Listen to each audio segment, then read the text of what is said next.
from Abuja.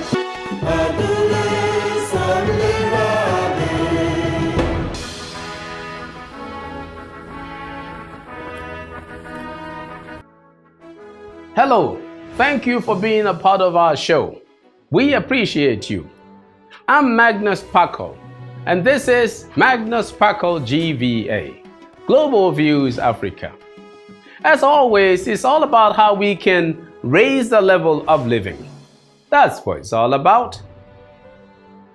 In view today, the power of the Nigerian diaspora. What role can the diaspora play at a time like this? Today we have Folashade Aliu, President and CEO of Alpha Digitals Limited, to help us evaluate this issue. But before that, in our hidden economics, cut the sugar in our governance. Now up next in our quick view, we see how some countries rank, not just in total remittances, but in remittances per capita. That's coming right up.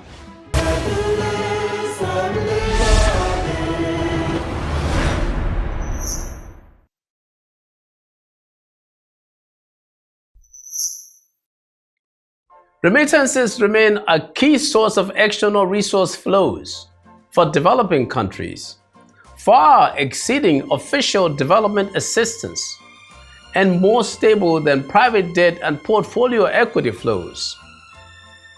For many developing countries, remittances often surpass earnings from major exports and help to cover a substantial portion of imports. In this connection, which of the countries listed here has the highest amount of remittances per capita? Mexico, Philippines, India, and Nigeria. Which of the African countries listed here has the highest amount of remittances per capita? Nigeria, Egypt, Morocco, and South Africa. Stay with us for our answers coming up shortly. Still in view, the power of the Nigerian diaspora. But up next in our hidden economics, cut the sugar in our governance.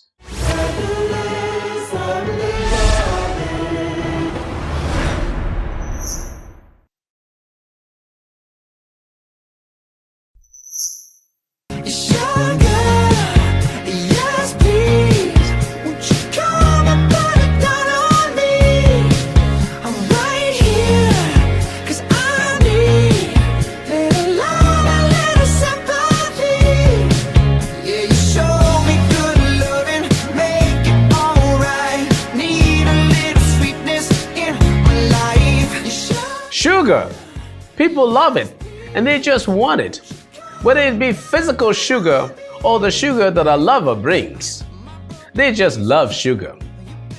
Maroon 5 in their hit song Sugar want you to please come and put it down on me. I guess they mean the sugar. To be sure, anytime it is sugar, it is for the enjoyment of the person eating it. Its benefits are rarely externalized to others around them. Now, when sugar is present in governance, you can be sure it is bad for the people because it will be eaten by just a few people for their personal enjoyment and to the detriment of society. We must cut the sugar in such a case. We all know that too much sugar can make people gain in their waistline. Now, according to researchers at the University of California in San Francisco, sugar is not only making kids fat, it is also causing them to be sick, mostly due to the way it breaks down in the body. The sugar research used a control group and cut the sugar for just 9 days, and it was amazing what they found. In summary, what they found proves that sugar is toxic to the human body. The researchers wanted to see just how much a child's health could benefit from cutting added sugar from their diet. And after 9 days, nearly every aspect of their metabolic health improved. Their liver functions improved, and there were significant declines in their blood pressure and bad cholesterol levels, and also with lower risk of developing diabetes. So let's get to the matter at hand. The added sugar in our politics and governance is too much, and it is breaking down the development capacity of society. We have to cut the sugar. If we all say that our political parties don't have ideologies, and if they, the parties, have no stated and differentiating objectives, then why would one want to be running for office under any particular banner? It is for the sugar. I know it is not true in every case, but quite often what people are looking for in politics and governance is the sugar. Our hidden economics for you.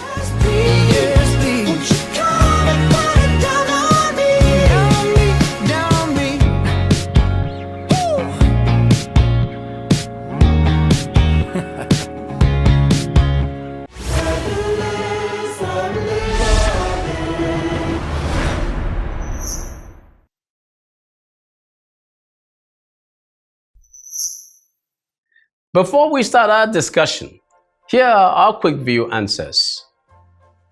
Philippines, with a value of $248, has the highest amount of remittances per capita of the countries listed here.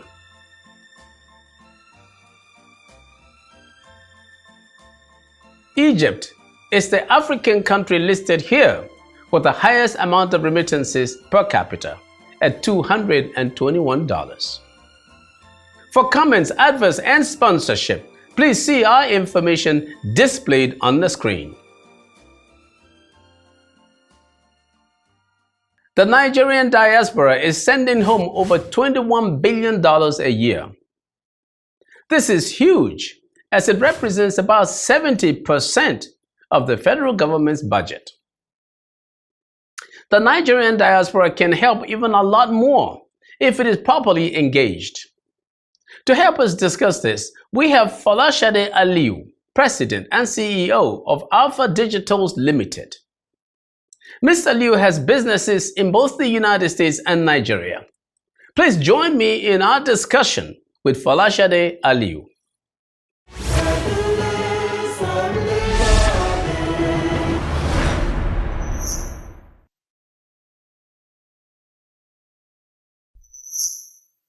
Right, Folashade, we want to thank you for being in our studio.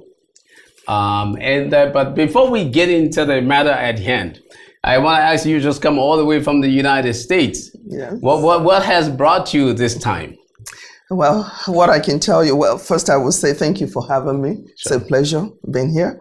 And I can say that I'm one of those Nigerians that are trying to find their way back here. And currently I have a couple of projects going on. It's corporate management, supports different projects. So I come back and forth. That's good. Well, that's good. I think the country wants to have you back. I always say to people that, don't try to bring everybody back. They can help from wherever they are. But those that want to come back, please let them come. Yes. And then give the assistance that might be needed to have that done. But even in that connection, sometimes I wonder if we're doing that well enough. If we are helping people who want to come back to really get well settled in as they try to come back. But that's another matter. Let's get to the matter at hand here. We have issues with the exchange rate situation out there now, and often we say that we are one of the biggest countries when it comes to remittances back home, from the diaspora. Do you think that our remittances, can have a role? I mean, is there any role that's playing now that we have a situation with our reserves? Let me even give a little background there. Our federal government budget is about $30 billion. Remittances, the last records that I've seen, suggest something like 70% of 30 billion. So that's like $21 billion. So that's a lot. That's a lot. So is it fair to say that there is a role for remittances coming from Nigerians in the diaspora, and that if that can play an important part at this time? Well, I think that has been in discussion for so many years. And like you said, if you look at the percentage, it has a significant role. The number one thing you want to consider is, what do they do with this money?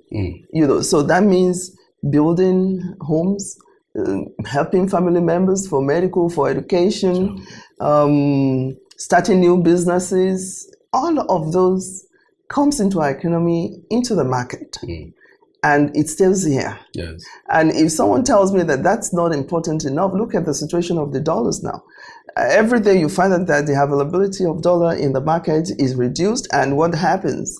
The parallel market rate goes up. Yeah. So if we continue to inject and encourage Nigerians in the diaspora, and one thing that I see that we do and I really appreciate is that most of us, I would say almost 100% of Nigerians in the diaspora, no matter where they live, they have a sense of belonging at home, whether it's mother, Absolutely. father, uncle, and and that is very significant. Apart from the fact that we come and like people like me coming back and doing one thing or the other on ground, which is also adding to the economy. So, but for the way that I see it though is that it depends on the government of the day, the way they see the significance and the way they see the value added.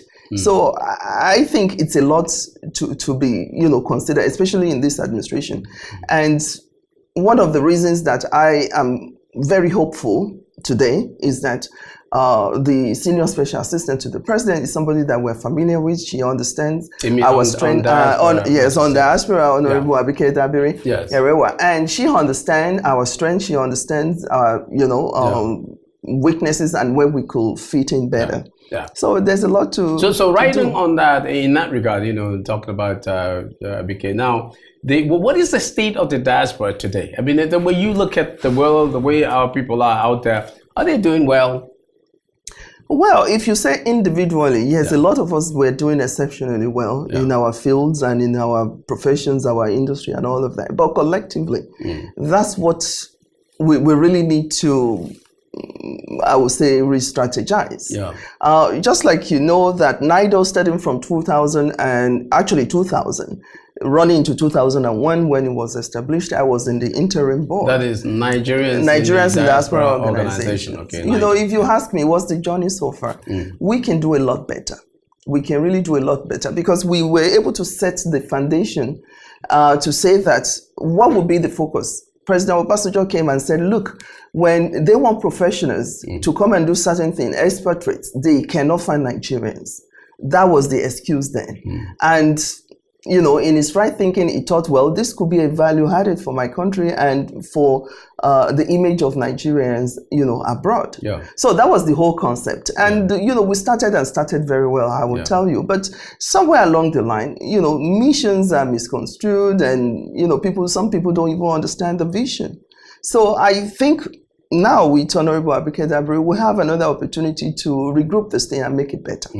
And I'm sure you were very active in NIDO, but I recall, having seen people come from all over the world, for seminars, conferences, and get-togethers here in Abuja. Yes. Sometimes involving the president. Yes. But I've not seen that in some time now. What has happened? No, actually, we did one 2015. Oh, last year? Yeah, last year. Oh, okay. We did one, even though the preparation because of the new administration, I think it was done in August instead of July. That was done by NIDO?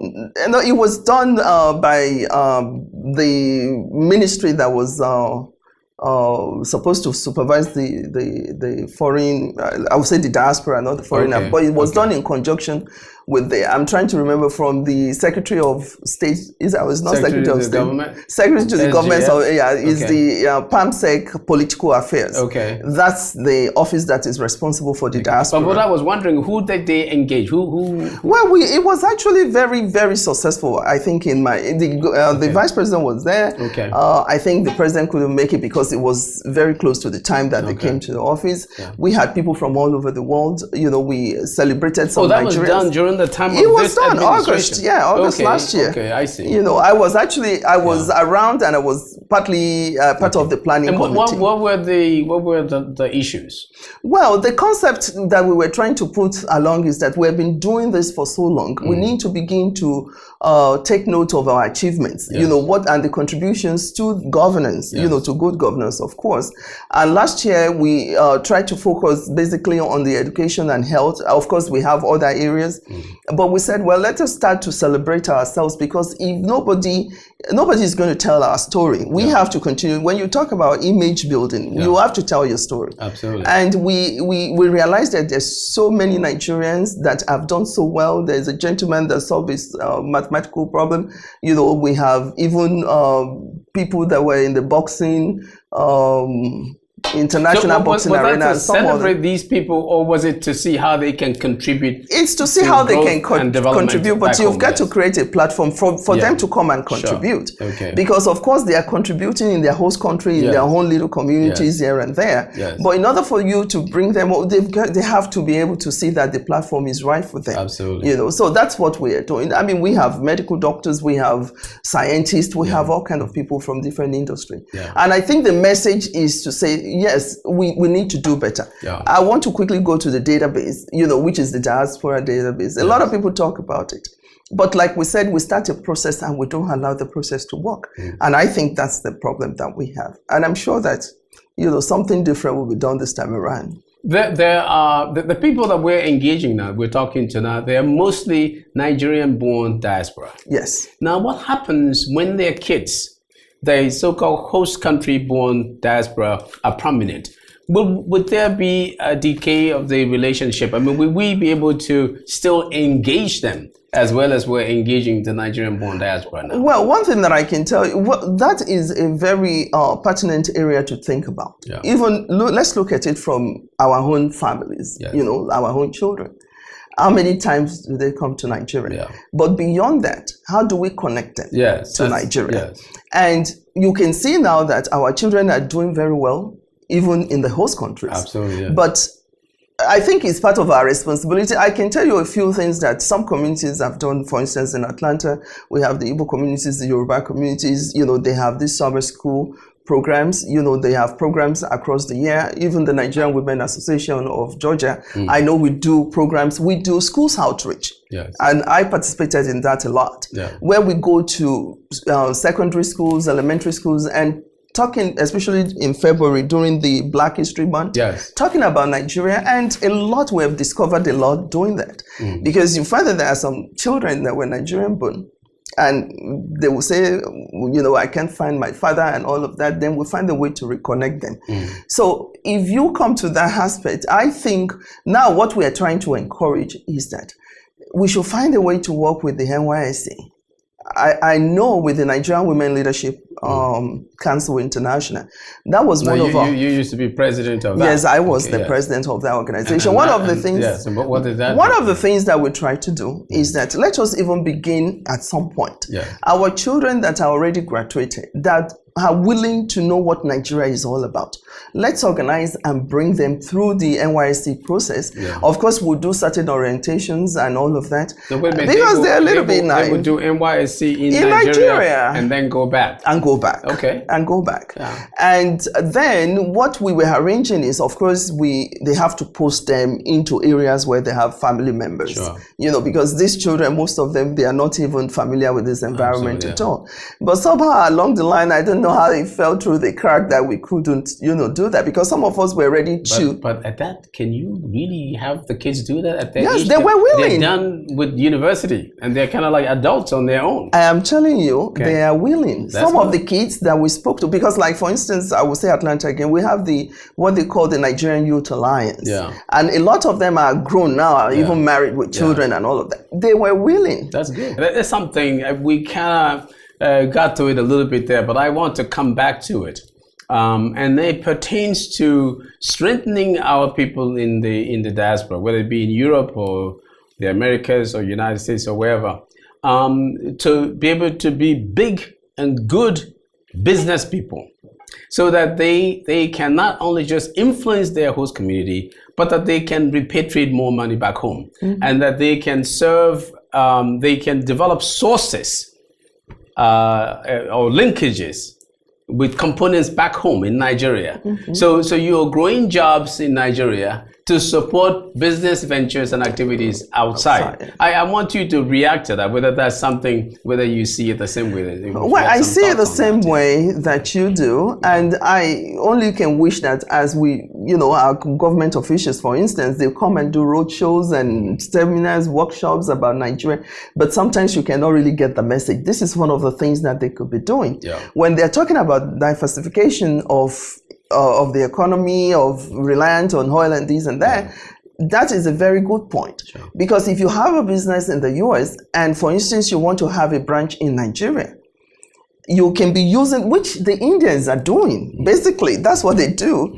If you look at these, for instance, the call center, the IT industry, that's basically what they do. They come to India and use their people to formulate all kind of products and services, and they sell it. So what I'm saying is that is a good way of starting, because there must be a starting point. Sure. If somebody is running a business, whether it's service business or retail business or whatever, wholesale business, if they're successful enough that they can have something on ground, it will help generate, because these days you can work anywhere and deliver anywhere in the world now.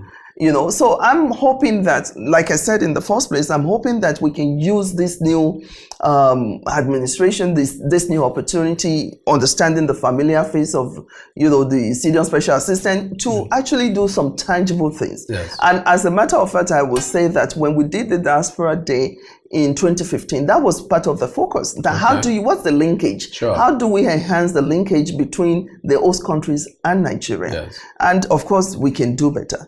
With the consulate, I think they have the business or some business attaché at the embassy. Yes, they do. Yeah. So these are the kind of things that they need to be looking at. Yes. How do we strengthen that linkage? Because now that we're talking about dollars, that is another way of actually bringing a lot of dollars. So we don't have to all this devaluation problem and all of that. I'm not saying it's not going to be there, but I'm saying that it could be a very good, resource for them to look at that. And now that even the president is saying that they want to clean up the image of Nigerians in the diaspora and strengthen bilateral relationship and all of that. I think from trade, because when money exchange hands, it's easier to discuss rather than just talking and no action. So I'm hoping that they will look into that area, but that's a very significant part. And we have a lot of areas, a lot of different areas that we could use for that purpose.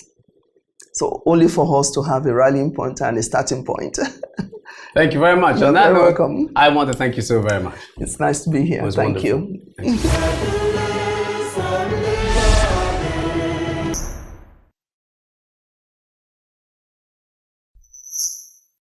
The ongoing exchange rate issues facing many developing countries serve as a strong indication that remittances can help.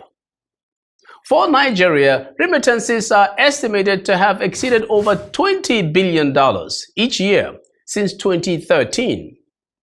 In order to be in a position to fully leverage the advantages of interdependence, forward-looking companies and countries, and of course also including organizations, are developing networks to generate social, cultural, and economic benefits. The Nigerian diaspora is clearly a viable and significant pool into which economic and social networks can be created, with individuals and institutions mobilized to great benefit. The countries that have historically been competitive and globally preeminent have been those that understand how to engage in cross-border knowledge, talent, and skills transfers. For Nigeria, the diaspora is a national asset, but to keep it powered, it needs more attention. I'm Magnus Kpakol, and that's my view.